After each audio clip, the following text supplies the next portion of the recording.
वज़ारत उज़्मा का उम्मीदवार आपका कौन होगा? आपने देखा नहीं, जब मैं वज़ीर आज़म था पाकिस्तान का, अल्लाह ताला के फज़ल व करम से उसी ज़माने से मैंने ये कौम को बताया था कि अगर अल्लाह ताला ने मौका दिया तो इंशाअल्लाह नवाज़ शरीफ पाकिस्तान का वज़ीर आज़म चौथी बार होगा। और इस सफ़र को, उसके सफ़र को, किसी और के सफ़र को नहीं, उसके सफ़र को, खुशहाली और तरक्की के सफ़र को 2017 में जिस तरीके से ख़त्म किया गया वो उसको दोबारा शुरू करेगा। लेकिन मियाँ साहब अब उम्र के जिस हिस्से में हैं, जिस तरह उनकी सेहत की जो हालत है, उसके तनाज़ुर में क्या ये बेहतर ना होता कि उनकी सरपरस्ती होती है वज़ारत उज़्मा आप या किसी और को दी जाती? देखिए, बीमारी और सेहत ये खुदा के हाथ में है। खुशी गमी ये सब मिन जानिब अल्लाह होती है। अल्हम्दुलिल्लाह वो उनको दिल की बीमारी थी और उसका उन्होंने इलाज करवाया। आज अल्हम्दुलिल्लाह वो सेहतयाब हैं और इंशाअल्लाह वो पूरी अपनी इखलास के साथ और कोशिश के साथ इस सफ़र को आगे लेके जाएंगे। बाकी अल्लाह ताला के हाथ में है, लेकिन हमें ये इसमें कोई शक नहीं होना चाहिए कि इंशाअल्लाह PMLN उनकी लीडरशिप में शबाना रोज़ मेहनत करेगी, जिस तरह हम माजी में करते आए हैं। देखिए, मैं आपको ये आज दिल से बात कर रहा हूँ, मुझे बता दें कि क्या नवाज़ शरीफ का ये कसूर था कि वो CPEC लेके आया तो उसको सज़ा दो? क्या नवाज़ शरीफ का ये कसूर था कि पाकिस्तान को एटमी ताकत बनाओ और उसको सज़ा दो? क्या नवाज़ शरीफ का ये कसूर था कि उसने पाकिस्तान के अंदर शाहराहें बनाई, मोटरवेज़ बनाई, जो नाक़िद कहते हैं कि ये सड़कें बनाने वाले हैं? सड़क ना हो तो आप स्कूल किस तरह पहुँचेंगे? सड़क ना हो तो आप अस्पताल किस तरह पहुँचेंगे? सड़क ना हो तो आप कारखाना किस तरह पहुँचेंगे? सड़क ना हो तो आप अपने दफ्तर किस तरह पहुँचेंगे? सड़क ना हो तो आप अपना जहाँ पर आपने छाबड़ी लगाई है या आपने दुकान लगाई वहाँ किस तरह तो फिर जब वही दौर वापस लाना है तो आप वज़ीर आला पंजाब होंगे? फिर ये जब मैंडेट अवाम का आएगा 8 फरवरी को तो इंशाअल्लाह मियां नवाज़ शरीफ साहब की मुशावरत से जो फैसला होगा इंशाअल्लाह मुल्क को आगे लेके चले। अच्छा, एक आम तासुर ये है कि मियां नवाज़ शरीफ साहब की अपनी कोई ख्वाहिश नहीं है और पिछली मरतबा भी उनकी ज़्यादा दिलचस्पी नहीं थी, लेकिन सिर्फ पार्टी की ज़िद है, वो पूरी करके फिर मियां नवाज़ शरीफ साहब हट जाएंगे पीछे और किसी और को वज़ारत उज़्मा दे देंगे। ये आपको ना जाने कहाँ से खबरें मिलती हैं। कम से कम मुझे इस तरह का किसी प्रोग्राम के इल्म नहीं है। और देखें, गवर्नेंस, हुकूमत एक बहुत संजीदा मामला है और इस वक्त जो चैलेंजेस हैं, बैरूनी चैलेंजेस, अभी आपने ये जो कशीदगी का जिक्र किया, टेररिज्म दोबारा वो सर उठा रहा है। यानी आप जानते हैं रद्दुल फसाद और ज़रब अज़ब के ज़रिए नवाज़ शरीफ ने ये फ़ैसला किया कि ये टेररिज्म को कसर हमने ना कुचला तो खुदा न खास्ता पाकिस्तान रहने के काबिल ना होगा, खुदा न खास्ता। और किस तरह एक जामे प्रोग्राम बना के अफवाज पाकिस्तान के साथ और अपनी लॉ इन्फोर्सिंग एजेंसीज के साथ मिलकर, पुलिस के साथ मिलकर किस तरह दिन रात उसका मुकाबला किया गया और हज़ारों लोगों ने जामे शहादत नोश किया।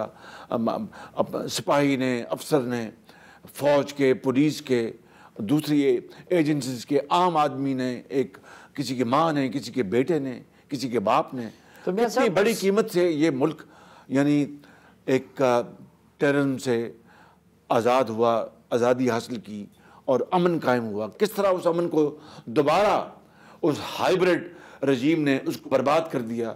जेलों से इनको, जो ये हैं टेररिस्ट, इनको दहशतगर्द, इनको छोड़ा, रहा किया गया और उनको बिल्कुल जेलों से निकाला गया। उनको उनके बारे में बड़े बड़े कसीदे कहे गए और दोबारा आप देखें। हाइब्रिड से इमरान खान की याद आई, तो ये इस वक्त मुल्क के हालात आप बता रहे हैं, उसके लिए तो इत्तेहाद और इत्तेफाक और माफ़ी और दरगुजर और उसकी ज़रूरत है। 100% आप दुरुस्त कह रहे हैं कि इमरान खान साहब जेल में इंतहाई दूरी है। हाँ, तो इमरान खान साहब जेल में पड़े हुए हैं, उनके लोग कहते हैं कि हमें बराबर मौका नहीं दिया जा रहा है, तो आप नहीं समझते कि उसके लिए फिर ज़रूरी है कि इमरान खान को भी माफ़ कर दिया जाए? देखिए, बात यह है सलीम साफ़ी साहब, ये बात आपकी 100% दुरुस्त है कि किसी भी माशरे के लिए, किसी भी मुल्क के लिए, सोसाइटी के लिए और ख़ास तौर पर पाकिस्तान के जो इस वक्त ज़मीनी हक़ाइक़ के हालात हैं, उसका सबसे बड़ा तकाजा ये है, और वो पुकार पुकार कर ये कौम ये इस बात का तकाजा कर रही है कि इकट्ठे हों,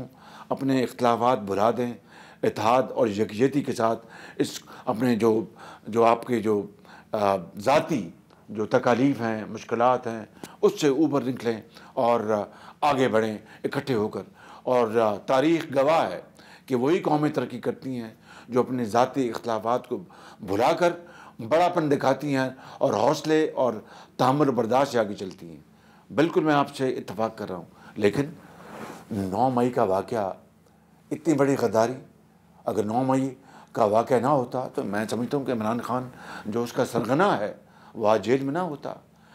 9 मई देखिए एक अजीब इत्तेफाक है कि 9 मई को अपना ये गद्दारी हुई और 28 मई को नवाज शरीफ ने पाकिस्तान को एटमी ताकत अल्लाह के फजल से बनाया, जो कि जुल्फ़िकार अली भुट्टो साहब जो वज़ीर आज़म उनके ज़माने से चला ये सारा सिलसिला।